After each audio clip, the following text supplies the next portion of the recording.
I'm very excited to present my research about grammatical metaphor, but first of all, I will explain the concepts and the theoretical backgrounds, and then I will share with you the research findings that and my colleague just published earlier this year in the Australian Journal of Linguistics.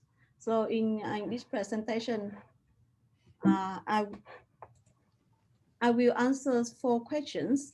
What's a grammatical metaphor? What are the types of grammatical metaphor? Why is grammatical metaphor important in student persuasive writing?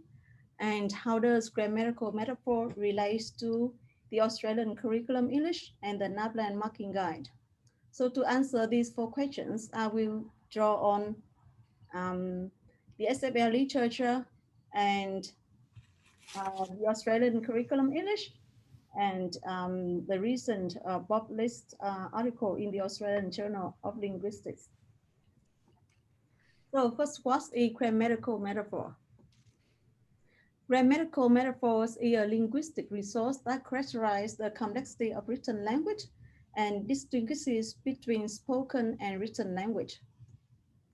It serves a range of important functions in academic, bureaucratic, and scientific texts. Grammatical metaphors are a common linguistic resource in factual and persuasive writing in secondary schools, tertiary institutions, and the workplace. So what's a grammatical metaphor exactly? So Holidays, the father of functional grammar, is the person who coins the term grammatical metaphor, and he states that grammatical metaphors is a variation in the expression of a given meaning. In other words, it's a substitution of one grammatical class or one grammatical structure by another. For example, he submitted his assignment late can be expressed in another way, his late assignment submission. So the process submitted realized by the verb, an action verb, has turned into a thing, a noun submission. And this is the substitution of one grammatical class by another submitted by submission. So what are the types of grammatical metaphor? In the literature, there are different models of grammatical metaphor and based on different models have different definitions and types of grammatical metaphor. And in my presentation, in our research, we use the Strader tension model. This is the commonly used model in the literature, and we use it in our analysis. And another model is the semantic junction model, which is less used. So this model involves the tension between grammar and semantics. And according to this model, grammatical metaphor includes ideational metaphor and interpersonal metaphor. I discussed in Holiday's book, An Introduction to Functional Grammar, 1985 and 1994. And interpersonal metaphor includes metaphor of mood and metaphor of modality. And Martin, 1992, classified ideational metaphor into 2 subtypes, experiential metaphor and logical metaphor. So in this presentation, the term grammatical metaphor I will use from now on will refer to experiential metaphor because we analyze experiential metaphor in our recent papers in 2020, although we also analyze metaphor of modality in a paper in 2017. But within the scope of the talk today, I will only refer to grammatical metaphor, meaning experiential metaphor or ideational metaphor according to Holiday or experiential metaphor according to Martin. So experiential metaphor is realized by construing processes as things. For example, investigate becomes investigation, or qualities as things. For example, dense becomes density, and experiential metaphor involves the normalized process or normalization, another concept that I will explain next. So normalization is the process of turning words that are not normally nouns into nouns by adding suffixes to a verb or an adjective. For example, a bomb exploded. We can say a bomb explosion. So the process is realized by the verb, the action verb exploded, become a thing, and become a noun, explosion. Or the quality breed, realized by an adjective, become a thing, a freedom, and realized by a noun. So here are some nominal endings for verb and adjectives that will be used in our analysis.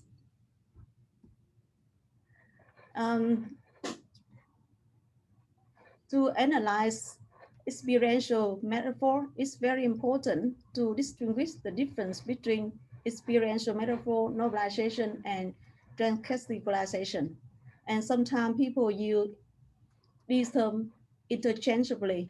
So, but it's very important to distinguish the difference between them. So what is transcategorization? So transcategorizing is the process of transferring one word class to another class by some syntactic and or morphological means.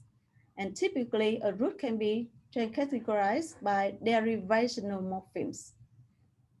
So derivational morpheme that can change the meaning of word class.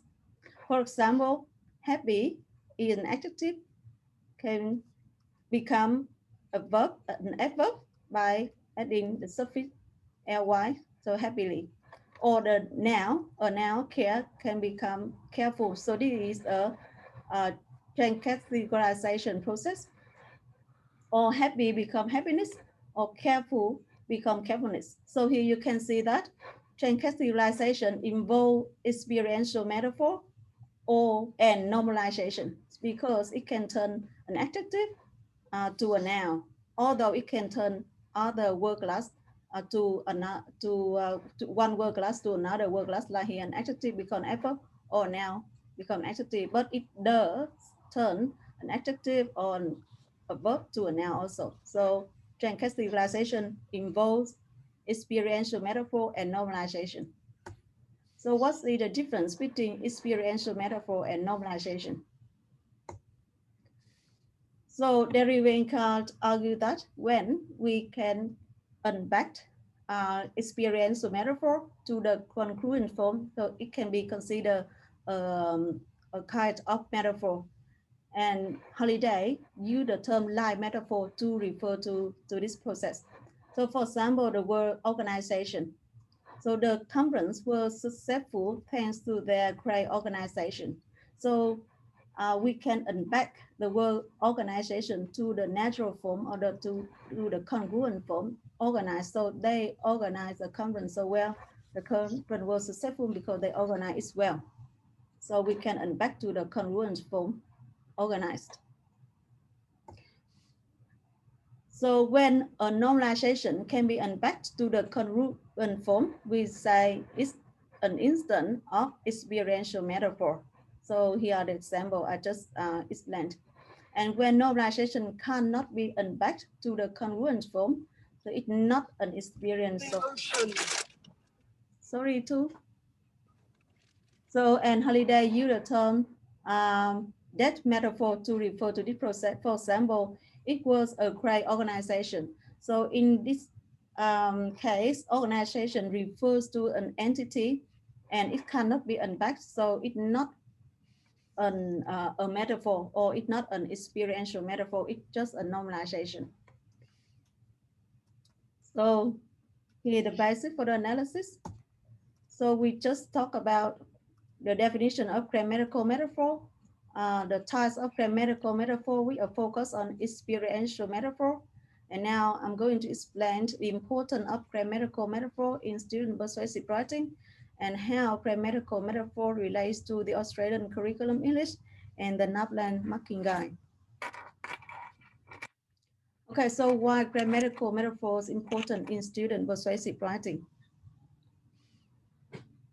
So the use of grammatical metaphor in writing helps to create a form of discourse which is highly explicit in its construction of argument, experimentation, formulation of general principle, logical step in reasoning, and so on.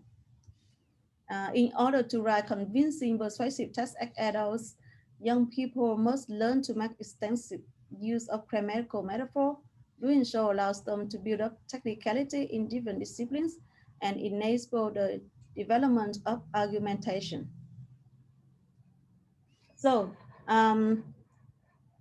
grammatical metaphors enables students to construct causal relationship within clause rather than being reduced to congruent realization between clauses. So here are examples for this claim.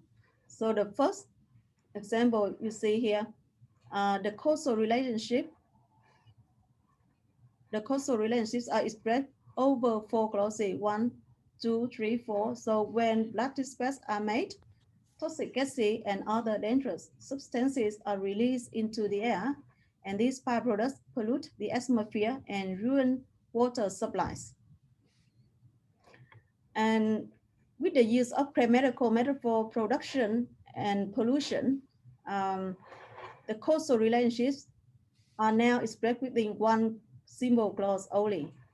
The production of toxic gases during the manufacture of lactic space causes air and water pollution. So the meanings are dense and are packed within one simple clause and make the argument harder to reject and make the writing more formal and abstract. So how does grammatical metaphor relate to the Australian curriculum English? So first, let's look at the place of persuasive writing in the Australian curriculum English. So persuasive writings is one of the 3 family tactiles introduced in the Australian curriculum English from foundation to year 10. The other tactiles are imaginative and informative. And here are examples of the content descriptor in the Australian curriculum English, stating the place of 3 tactiles: imaginative, informative, and persuasive text. So you can see here, yes, that's some example. And in year 8, novelization is explicitly included in the content descriptor here. So the effect of novelization in the writing of persuasive text, and in year 10, students are required to learn about the language features of novelization, technicality, and abstraction. So the word novelization is explicitly included into content descriptors in the Australian curriculum English. And as explained earlier, novelization involves experiential metaphor and is a powerful resource for creating grammatical metaphor. And with the use of grammatical metaphor, it has built technicality in different disciplines and make the text more abstract. So, and regarding the language strengths, so there are 3 strengths in the Australian curriculum: English, language, literacy, and literature. And within the language strength, there is a section about word knowledge, and there are a number of content descriptors about word knowledge, and you can see here some content descriptors here that states about word families. So students are required to understand and to learn about word families, including knowledge of prefixes and suffixes. And I explained earlier, normalization of experiential metaphor involve the normalized process by adding a suffix to an adjective or a verb to become a noun. So you can see it explicitly relates to a number of content descriptors about word knowledge. And you see here again, year 8 and year 10, the word normalizations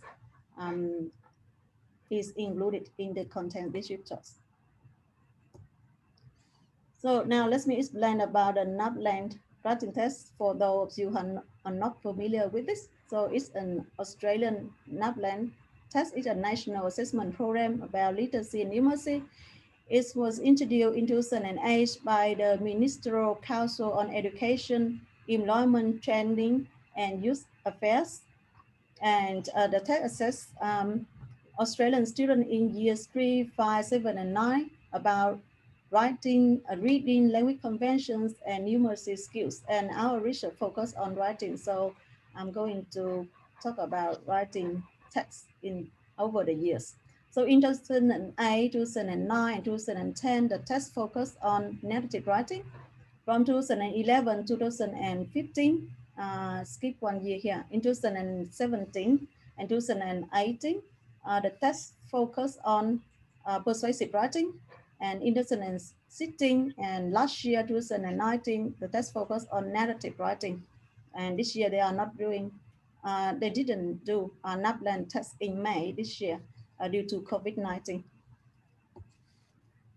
So how does grammatical metaphor relates to the NAPLAN marking guide? So I will draw on our recent publications because that's the findings of our project to share with you about the relationship between grammatical metaphor and the NAPLAN marking guide.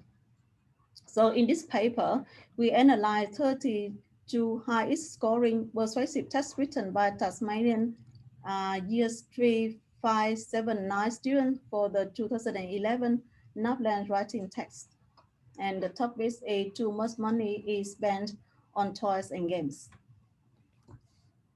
So here is the NAPLAN marking guide, and that includes 10 criteria. So you can see here and here the scores. Here are the scores for each criterion from the lowest 0 to the highest 6 here for each. For example, this one the highest is 4. This one the highest is 5, and here the highest is 3. So for each criterion, and our analysis of 32 persuasive test revealed that grammatical metaphor is evident in nine, you can see the circle here, in 9 criteria out of 10 criteria of the NAPLAN persuasive marking guide. I will show some qualitative analysis in the following sessions. Now here, before that, we look at the quantitative analysis of grammatical metaphor to see how it's used across year levels. So here, the percentage of grammatical metaphor, you can see that 32 high scoring primary and secondary persuasive tests use grammatical metaphor, and half of the chosen tests at each year level feature more than the average percentage of ideational metaphor used at each level. And there is another figures about this.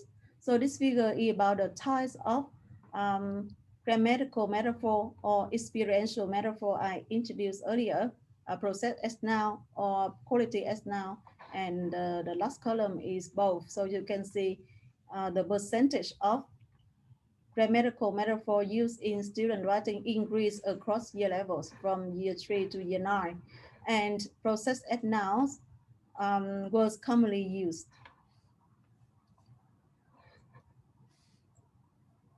Okay, so we will be looking at some qualitative analysis of grammatical metaphor in relation to the NAPLAN marking criterion. So first, grammatical metaphor and audience criterion 1 here. There are 10 criteria. The first criterion is audience. The second is text structure. The third is ideas. The fourth is persuasive devices. The fifth is vocabulary. The sixth is cohesion. The seventh is paragraphing. The eighth, sentence structure. This one is not related to GM, grammatical metaphor, and the last one is spelling. So we'll be looking at grammatical metaphor and audience criterion 1. So to achieve this persuasive purpose, students need to create an appropriate relationship with the reader, meaning that they need to create a polite, formal social distance with the reader. And this is stated in the marking guide. There is another, the general one, but there is another a detailed document to explain these criteria and skill focus for the markers. And so this suggests that the formality of the text and social distance contribute to the persuasiveness of the text, and the use of grammatical metaphor realized by normalization contribute to the formality of the text as demonstrated in these examples. So you can see here, in the example, high-scoring primary and secondary school students use a range of types of grammatical metaphor realized by normalization and involving complexity and abstraction to persuade reader. Examples include action, education, evidence, self-satisfaction, and indulgence. And congruent forms of these would be act, educate, evidence, certify, and indulge. And thanks to the normalized process, turning actions like act, educate, certify, and indulge, and a quality evidence into things such as action, education, evidence, self-satisfaction, and indulgence. And the students' writing become more abstract and formal. And we we also see that in this example, with the use of grammatical metaphor, the agents is removed, right? And this creates high social distance with the reader. So the text establishes strong and credible voice to persuade the reader. For example, the example, quick action must be taken before it's too late. So the word action were used without the agent, without referring to any people. Or this can be said we act. So we, that's referred to an agent, but they did not use in this sentence. So this enhances the formality and objectiveness of the text, and is practicing a social distance with the reader and an appropriate relationship with them. Another example is a year 7 example. Evidence suggests the cost of living is going up. So here in this sentence, students use the word evidence. So they establish the hearsay evidence in the text to make their argument more objective rather than referring to their own subjective opinion. So formality, social distance, and objectiveness are highly valued language features of arguments, and grammatical metaphor is a powerful resource for creating argumentation in scientific and academic discourse. As an example, we will look at Criterion 2. So grammatical metaphor and text structure. So the NAPLAN marking rubric explains that to be awarded higher marks for Criterion 2 on text structure, text should be structured effectively and include an introduction outlining a clear position statement or thesis statement, a body section with reason and detailed supporting evidence, and a conclusion reinforcing the writer's position. The conclusion may reflect on issues raised earlier in the text. So let's look at this example. So here in this example, you can see that in the thesis statement, the student used 3 instances of grammatical metaphor. I strongly believe that the money spent on toys should be spent on other things. Today, I will be explaining about cost, playing, and creativity. So 3 instances of grammatical metaphor. And in the series of arguments in the body session, they refers to each point here, cost, clean, and creativity. So they links to the previous points of argument in the thesis statement to allow a text to unfold coherently. Now let's look at another example. So this example, you can see in this example, the student introduced 2 main points of the argument in the thesis statement, unhealthy and uneducational, which was then explained further in the body session. Here, firstly, video games are one of the most unhealthiest things on the planet. Secondly, the massive production of toys are bad for the environment. Thirdly and finally, toys and games can distract children from important matters. And in the reinforcement of the thesis, they use three instances of grammatical metaphor: unhealthiness, honestness, distraction. In conclusion, I strongly believe that too much money is spent on games and toys for the reason of unhealthiness, harshness on the environment, and distraction of the task at hand. So this concisely and effectively summarize the points of argument raised within an expanded nominal group, right? So this is a nominal group for the reason of unhealthiness, harshness on the environment, and distension of the task at hand. So you can see that grammatical metaphor used in the introductory and concluding stage and in some topic sentences in high scoring persuasive text is a powerful rhetoric device for structuring the text and presenting the argument logically and coherently. Now let's look at criterion 3. For criterion 3 on ideas, the NAPLAN marking rubric requires markers to reward ideas that are generated, selected, and crafted to be highly persuasive. And ideas may be elaborated by explaining cause and effect. And earlier, I provided example about the cause and effect explained, expressed in one clause rather than four clauses. So here are some other examples from the data sets, from the NAPLAN data sets. So games can cause obesity. Instead of saying children can become obese if they play games, so the ideas are packed in one simple clause. Another example is the environmental impact caused by toy production is highly worse. Instead of saying when toys are produced, it impacts the environment, and it is highly worth it.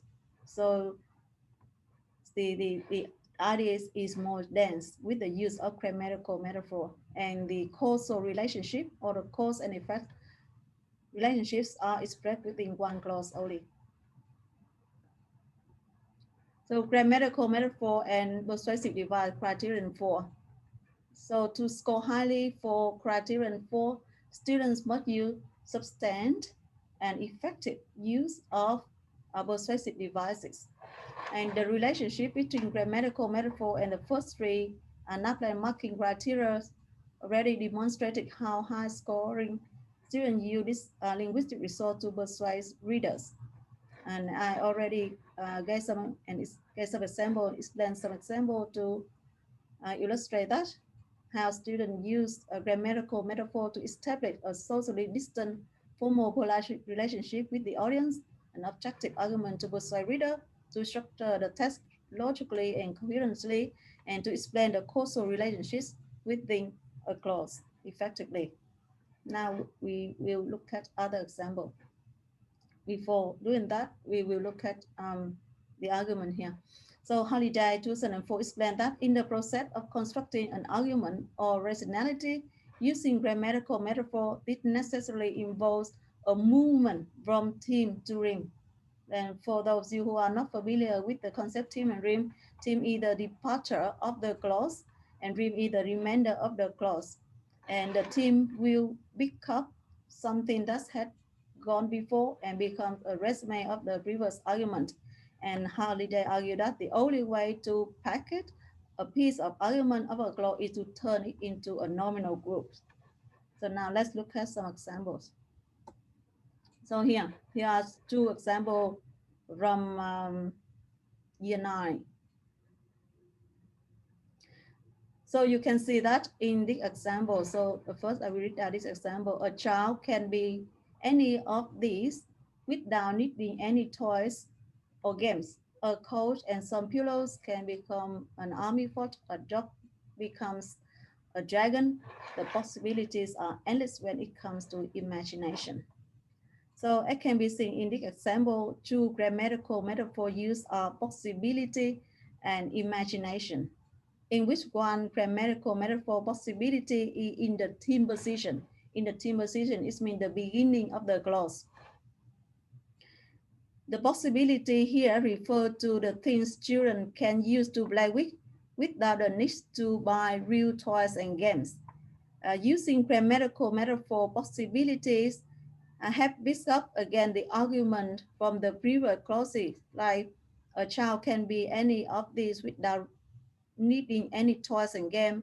A coat and some pillows can become an army fort, a dog becomes a dragon. So here are the possibility. So, and the use of grammatical metaphor possibilities have moved the argument from the specific, a coat, a pillows, army fort, a dog, a dragon, to general the possibilities in the team position and to abstraction, imagination in the rim position. So here, the remainder of the clause, imagination is used in the rim position and it involves abstraction. And here, possibility is a general term to refer to the specific objects mentioned earlier in the previous clauses. So here is another example. There is nothing wrong with a phone or a computer or a such technologies, but when people, kids especially, start getting addicted to a handheld device or gaming site or waste time, there is even watching TV, there is clearly a lack of social and physical lifestyles. Such self-indulgence is totally unacceptable. So here you can see one instance of grammatical metaphor is used in the team position, self-indulgence in the team position at the beginning of the clause. And it summarizes the previous ideas like kids start getting addicted to a handheld device or gaming sites or waste time watching TV, etc. So transitioning the level of meanings from specific, like addicted to a handheld device, watching TV, to general, like self-indulgence, and effectively moving the argument forward. So you can see here, grammatical metaphor in the team position serves as a powerful rhetorical resource to structure the arguments at a movement between concrete and specific ideas and general and abstract ideas. And that have contributed effectively to the construction of the overall argument and the coherence and cohesion of the text. Now, the next one, grammatical metaphor and vocabulary criterion 5. So the NAPLAN marking rubric explicitly includes normalization as a language resource for argumentation for criterion 5 on vocabulary. We example here like probability, likelihood, societiness. And you can see here in a number of examples I have given, there are a number of difficult vocabulary like self-satisfaction, indulgence, possibilities, and imagination. And so clearly, a grammatical metaphor relates to this criterion of the marking guide. The next one, cohesion, grammatical metaphor and cohesion, criterion 6 in the marking guide. So grammatical metaphor serves a cohesive function when it is considered as an alternative lexical grammatical realization of a choice in the semantics. Or Holiday and Madison argue they can act like an incongruent reference to a semantic element or elements in the preceding text. So let's look at this example. It's vital for children to learn how to save money. Not wasting money is a big part of education that is not taught in schools.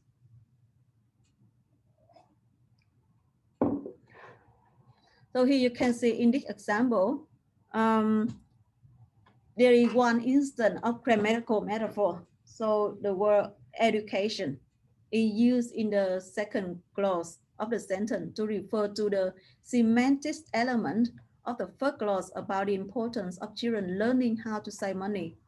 And using the grammatical metaphor education rather than writing the idea of children learning how to save money a second time makes the text less repetitive and allows the argument to unfold cohesively and coherently with its persuasiveness.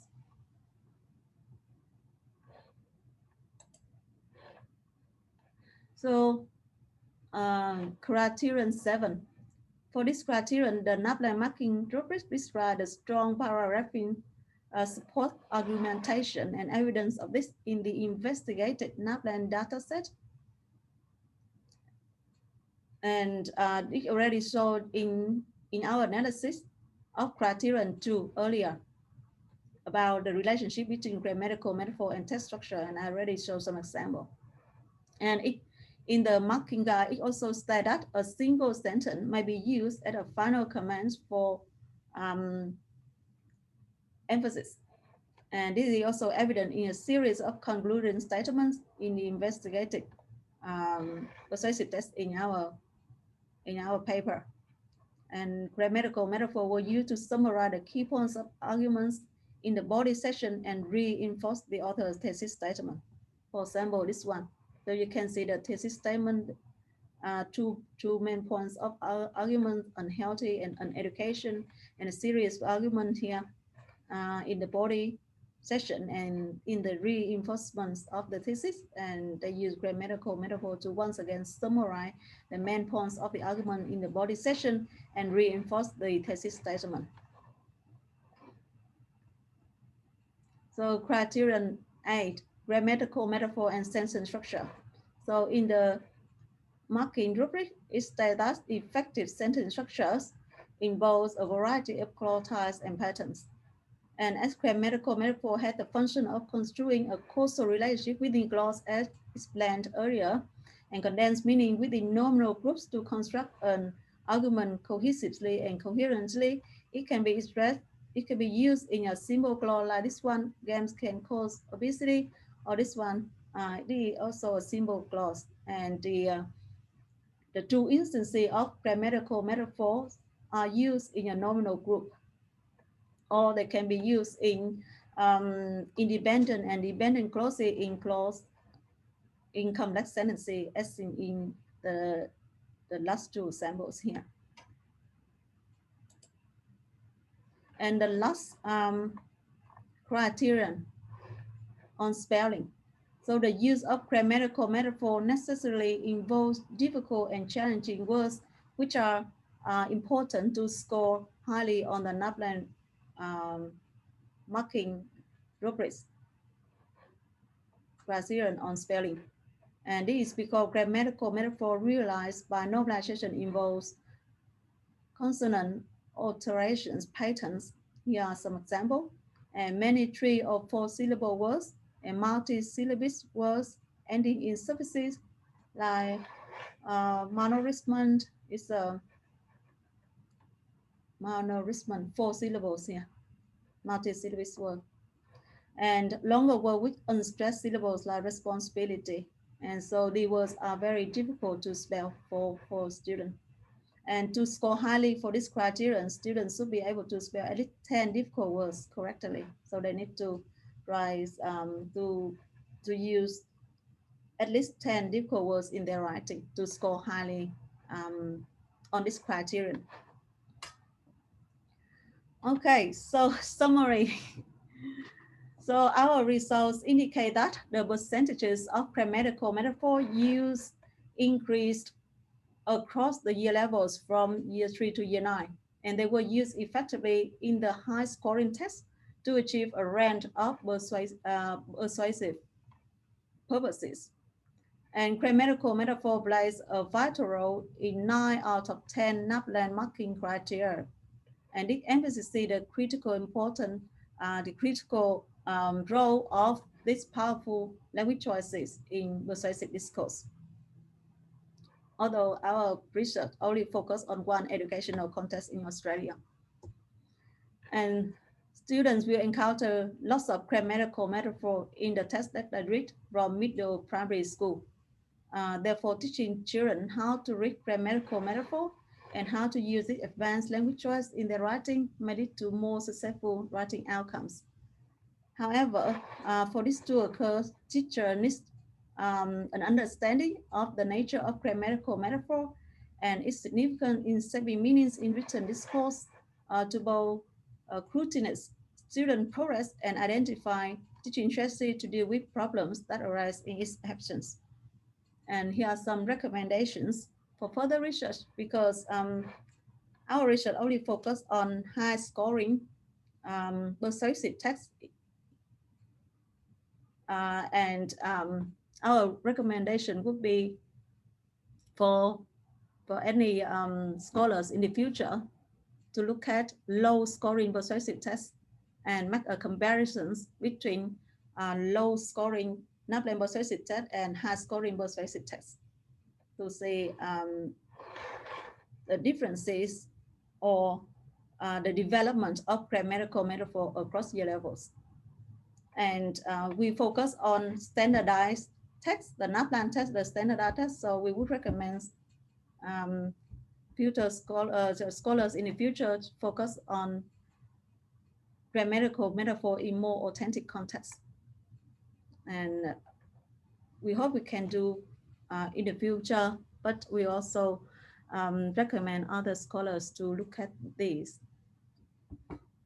Okay, that's all. The main reference is from our publication. For the full list, we included a very comprehensive list of references that we use in this presentation. So we have looked at the reference list in our paper, and because it's very comprehensive, and I can include all of them on a PowerPoint slide. So please have a look when you get a chance. Thanks very much, everyone, for listening. And any questions, comments? I welcome all questions, comments. Oh, now I'm looking at the chat room.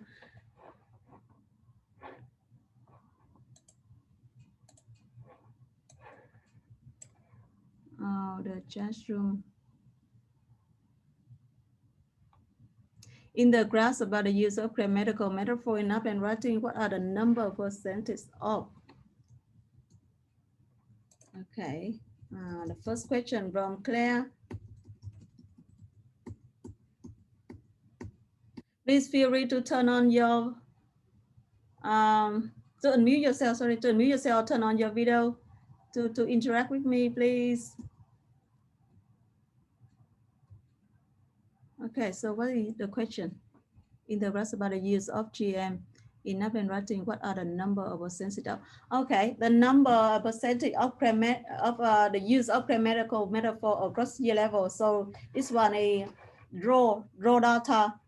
This figure is by the raw data. It means the instances of grammatical metaphor in each text. So we analyze 32 texts before year level. So it means we analyze 8 texts. So here, I test for 1 year level. So for year 3, I test for year 3, and I test for year 5, I test for year 7, I test for year 9. So in total, there are 32 tests. And the first figure is about the instances of grammatical metaphor in each text. The second is it a percentage of the words, the number of words used, or per clause, or? The number of words. Okay. Yeah. So instances of grammatical metaphor per words. Okay, yeah. Thanks. Thank you. Great questions. I did mention that in my paper, but didn't mention it here. So thank you for the question. So the total of words. Yep. Thank you, Claire. Another Lindy. Starting on Claire's question, could you tell us a bit more about the profile of the sample? Were they competent writers? How did you choose the sample for your research? Okay, so this is the data set as I mentioned earlier is the NAPLAN data set. We requested it from the Department of Education, Tasmania, and the student cannot be identified. And due to the registration of this data set, we are not allowed to publish full text. So you can see in our analysis, we just provide some sentences, or if I only extract the thesis statement and the topic sentences, and we can't provide full text. So that's the limitation of this data set. So we requested high scoring tests only. Does that answer your questions, Lindy? So we don't know the student, no purposeful sampling, no. The Department of Education Tasmania provided us with 32 texts. Actually 64, but for the purpose of this paper, we only use 32 texts and high scoring. They are all high scoring. Lindy, to everyone, I'm not sure if it can be addressed within a scope of research. I'm wondering if there is a correlation between the use of grammatical metaphors and the scores obtained for the identified marking criteria. So when we analyze this, we already relate it to the marking criteria. That's an interesting question. But we would suggest that, yeah, we can say grammatical metaphor is evident and strongly relates to 9 out of 10 criterion, marking criterion in the NAPLAN writing marking guide. But there are other language features also that are required in the NAPLAN marking guide. So I think grammatical metaphor is one of the value language features. And that's an interesting question, Lindy. Because we don't know, we know all the tests are high, again, very high score, but we don't know particular which test. And we know, I don't know, among 33 tests, they are random, and we don't know which test score 38 or 40 or 42. So we don't have that. We don't have that data. Sorry, due to the restriction of the department, we can't answer that question. Thank you. But that's really very interesting to see. NAPLAN, thank you, Vin. I think it's important research in my observation. It could be in right now. Let's be focus on normalization, but not the broader understanding of grammatical variable as a way to improve writing standard. Yet I agree with you. Because normalizations and grammatical metaphor are often very confusing. And sometimes people use those terms interchangeably, and normalization is explicitly included in the curriculum, and teachers may have knowledge about normalization, but they may not know about grammatical metaphor because the word grammatical metaphor is not explicitly included in the curriculum. So that's why I'm doing this research, and hopefully some teachers of English in Australian school in other contexts can watch, and they know the relationship between normalization and grammatical metaphor. They are very similar, but there are some differences also. Like grammatical metaphor, if it cannot be unpacked, it's not a grammatical metaphor. It's just a kind of normalization, like an organization. So it's an entity. It's not a thing. So it must be a thing. Investigation. Yeah. Lindy, thank you, Vin. This is a great start to more starting group from this research. Sorry, my daughter. Okay, thank you very much, Lindy, and everyone. Perhaps it's not in the data you were looking at, or not in your scope research, but were you able to see what challenges mainstream students for whom English was not their first or home language may have faced with regards to GM? That's an interesting question. It's not in our data set. Yes, it's an interesting topic, Thomas. We should be able to do some more research about that in the future, or I need to find out more, a literature review about that.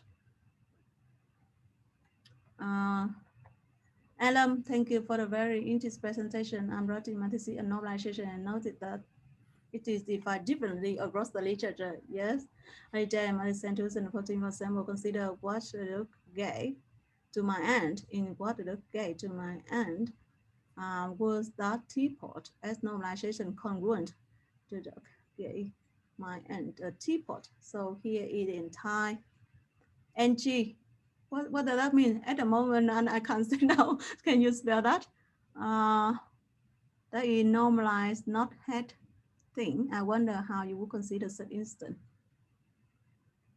In the moment, I can't think NG. So because I'm nominal group.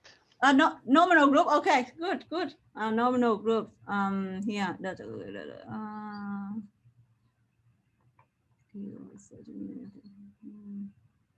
How is high scoring defined? Oh, high scoring. Yeah, let's go to this question first. It's similar, and then I will think about your question later, Ellen. So high scoring is defined in there is a document about that. There a document about that, Lindy. In the marking guide, there is another document here. Just I just introduce a very short yeah, they are the basic, but there is another comprehensive document about the marking guide. I'm happy to share it to you. And so, okay, okay, all the presentation are already uploaded on the YouTube channel of our group. So you please follow our YouTube channel and you can further back to the nominal group.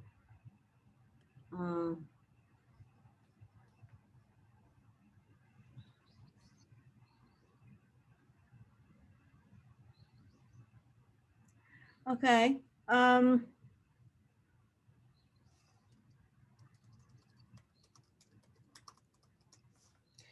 I agree with you. Normalization has been classified differently in the literature. Even one and in here we are just talking about grammatical metaphor, but I just focus on two main types of grammatical metaphor. Experiential metaphor that involves normalization. It means the process of turning what's in not normally now into noun. So by adding a suffix to an adjective or a verb. So, but the interesting session, questions, we might not have time now, but I'm very happy. I will copy it down and then we will discuss later. Is that okay? Okay, another question, Lindy. I'm familiar with the marking guide. I'm curious about the distribution of band attained by your sample. Okay, I believe I wrote about that somewhere in the paper. I will clarify that for you, Lindy. I'm sure there's a document about that, about the range, but I can Google now. But I will be in touch. Okay. Okay, excellent. Thank you.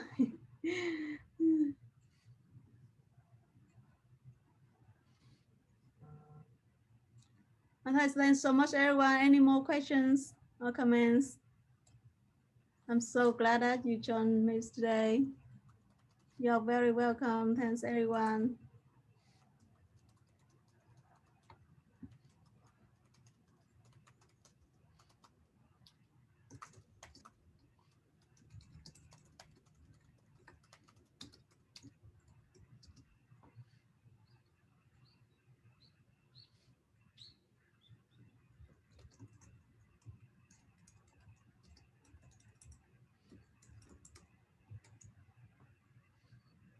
Okay, thank you, Thomas, Naro.